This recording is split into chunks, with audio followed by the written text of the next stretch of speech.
തിരുവനന്തപുരത്ത് സഹോദരനുമായി വഴിവിട്ട ബന്ധത്തിന് കുഞ്ഞ് തടസ്സമാണ് എന്ന് കണ്ട് സഹോദരന്റെ സഹായത്തോടെ കുഞ്ഞിനെ കൊലപ്പെടുത്തിയ അമ്മയെ അറസ്റ്റ് ചെയ്തത് കഴിഞ്ഞ ദിവസമാണ്. ഏറെ നാൾ കാത്തിരിപ്പുകൾക്കൊടുവിലായിരുന്നു കുഞ്ഞിനെ കൊലപ്പെടുത്തിയതിൽ മാതാവ് ശ്രീധുവിനു കൂടി ബന്ധമുണ്ട് എന്ന് പോലീസ് ഉറപ്പിച്ചത്. ഇതിനായി ശാസ്ത്രീയ അന്വേഷണമാണ് പോലീസ് നടത്തിയത്. ഒരു കാരണവശാലും കുറ്റവാളി രക്ഷപ്പെടാൻ അവസരമുണ്ടാകരുത് എന്ന് കരുതിയായിരിക്കാം ശാസ്ത്രീയമായ എല്ലാ പിൻബലവും ശേഖരിച്ച ശേഷം അറസ്റ്റ് ചെയ്തത്.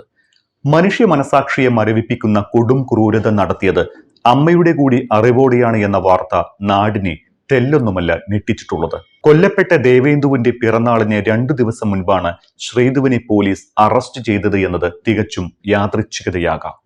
9 മാസം മുൻപ് ജനുവരി 30-നാണ് തിരുവനന്തപുരം ബാലരാമപുരത്ത് 2 വയസ്സുള്ള ദേവേന്ദു എന്ന പെൺകുട്ടിയെ വീട്ടുവളപ്പിലെ കിണറ്റിൽ മരിച്ച നിലയിൽ കണ്ടെത്തിയത്.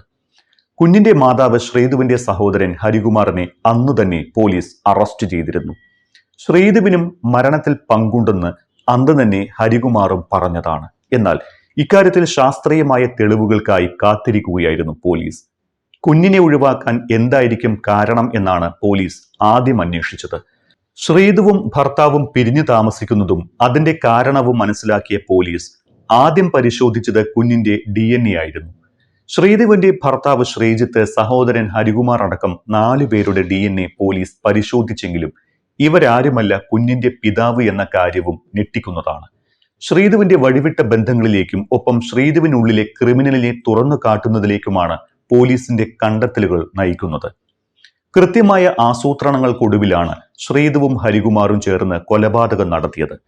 പുലർച്ചെ ശുചിമുറിയിൽ പോകാൻ എഴുന്നേൽക്കുന്നതുവരെ കുഞ്ഞ് മുറിയിലുണ്ടായിരുന്നുവെന്ന് ശ്രീധു മൊഴി നൽകിയിരുന്നു. അന്നേ ദിവസം തന്നെ ശ്രീധുവുമായി പിരിഞ്ഞു താമസിക്കുന്ന ഭർത്താവ് ശ്രീജിത്തും വീട്ടിൽ താമസിക്കാനുണ്ടായിരുന്നു. ശ്രീധുവിന്റെ അച്ഛന്റെ മരണാനന്തര ചടങ്ങിൽ പങ്കെടുക്കുന്നതിനാണ് ശ്രീജിത്ത് വീട്ടിലെത്തിയത്. അതുകൊണ്ട് തന്നെ ശ്രീജിത്ത് വീട്ടിലുള്ള ദിവസം തന്നെ ഇരുവരും കൊലപാതകത്തിനായി തെരഞ്ഞെടുത്തു. കൊലയുടെ ഉത്തരവാദിത്വം ശ്രീജിത്തിന്റെ തലയിൽ ചാർത്തുകയായിരുന്നു ലക്ഷ്യം. എന്നാൽ പിടിക്കപ്പെട്ടത് ഹരികുമാർ തന്നെയായിരുന്നു. മണിക്കൂറുകൾ നീണ്ട ചോദ്യം ചെയ്യലിൽ ഹരികുമാറിന് പിടിച്ചു നിൽക്കാനായില്ല. താൻ പിടിക്കപ്പെട്ടതോടെ ഹരികുമാർ ശ്രീധുവിനെയും കാട്ടിക്കൊടുത്തു.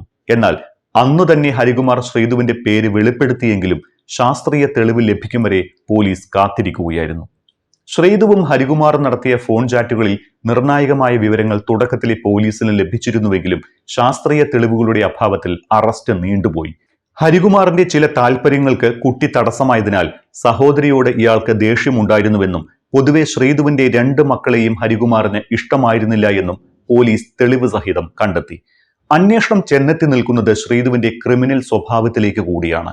സ്വന്തം മകളെ കൊലപ്പെടുത്താനുള്ള തീരുമാനമെടുത്തത് ശ്രീധുവും കൂടി ചേർന്നായിരുന്നു എന്നത് എത്രത്തോളം ക്രിമിനൽ മനസ്സിന് ഉടമയാണ് ശ്രീധു എന്നതിലേക്കാണ് വിരൽ ചൂണ്ടുന്നത്. കുഞ്ഞിനെ കണ്ടെത്താൻ എല്ലാവരും നടത്തുന്ന തിരച്ചിലിൽ ഒന്നും സംഭവിക്കാത്തതുപോലെ ശ്രീധു പെരുമാറുകയും ചെയ്തു.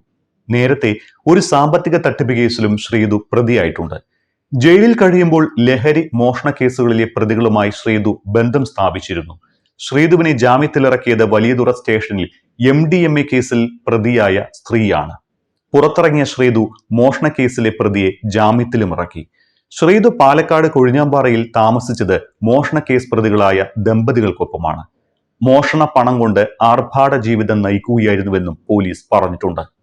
ശ്രീധുവിനെതിരായ സാഹചര്യ തെളിവുകൾ പോലീസിന് നേരത്തെ തന്നെ ലഭിച്ചതാണ്. ഹരികുമാറിന്റെ ഫോൺ രേഖകളിൽ നിന്ന് ഇരുവരും തമ്മിലുള്ള ബന്ധത്തിൽ പോലീസിന് സംശയവും തോന്നി. ഒടുവിൽ ഇരുവരുടെയും വാട്സാപ്പ് ചാറ്റുകൾ പരിശോധിച്ചതിൽ നിന്നാണ് ശ്രീധുവും ഹരികുമാറുമായി അരുതാത്ത ബന്ധം നിലനിന്നിരുന്നതായി പോലീസിന് തെളിവ് ലഭിച്ചത്. ശ്രീധുവും ഹരികുമാറും നടത്തിയ ഫോൺ ചാറ്റുകളിൽ നിർണായകമായ വിവരങ്ങൾ തുടക്കത്തിലെ പോലീസിന് ലഭിച്ചിരുന്നുവെങ്കിലും ശാസ്ത്രീയ തെളിവുകളുടെ അഭാവത്തിലാണ് അറസ്റ്റ് നീണ്ടുപോയത്. ഹരികുമാറിന്റെ ചില താല്പര്യങ്ങൾക്ക് കുട്ടി തടസ്സമായതിനാൽ സഹോദരിയോട് ഇയാൾക്ക് ദേഷ്യമുണ്ടായിരുന്നുവെന്നും പോലീസ് പറഞ്ഞിട്ടുണ്ട്. പോലീസ് കസ്റ്റഡിയിലെടുത്ത് ചോദ്യം ചെയ്തിട്ടും പലകുറി ചോദ്യങ്ങളിൽ നിന്ന് മൗനം പാലിച്ച് രക്ഷപ്പെടുകയായിരുന്നു ശ്രീധു. നുണപരിശോധനയ്ക്ക് ശ്രീധു വിസമ്മതിക്കുകയും ചെയ്തിരുന്നു. ശ്രീധുവിന്റെ ബന്ധങ്ങളിൽ സംശയമുണ്ടായിരുന്നതിനാലാണ് പിതൃത്വം സംബന്ധിച്ച DNA പരിശോധന നടത്താൻ അന്വേഷണ സംഘം തീരുമാനിക്കുന്നത്. കുട്ടിയെ ഒഴിവാക്കാനുള്ള കാരണമറിയാൻ കൂടിയായിരുന്നു ഇത്. ശ്രീധുവിന്റെ ഭർത്താവ്, സഹോദരൻ എന്നിവരുടേതടക്കം 4 പേരുടെ DNA സാമ്പിളുകൾ ശാസ്ത്രീയ പരിശോധന നടത്തിയെങ്കിലും ഇവരാരുമല്ല മരിച്ച കുട്ടിയുടെ അച്ഛനെന്ന് തെളിഞ്ഞു.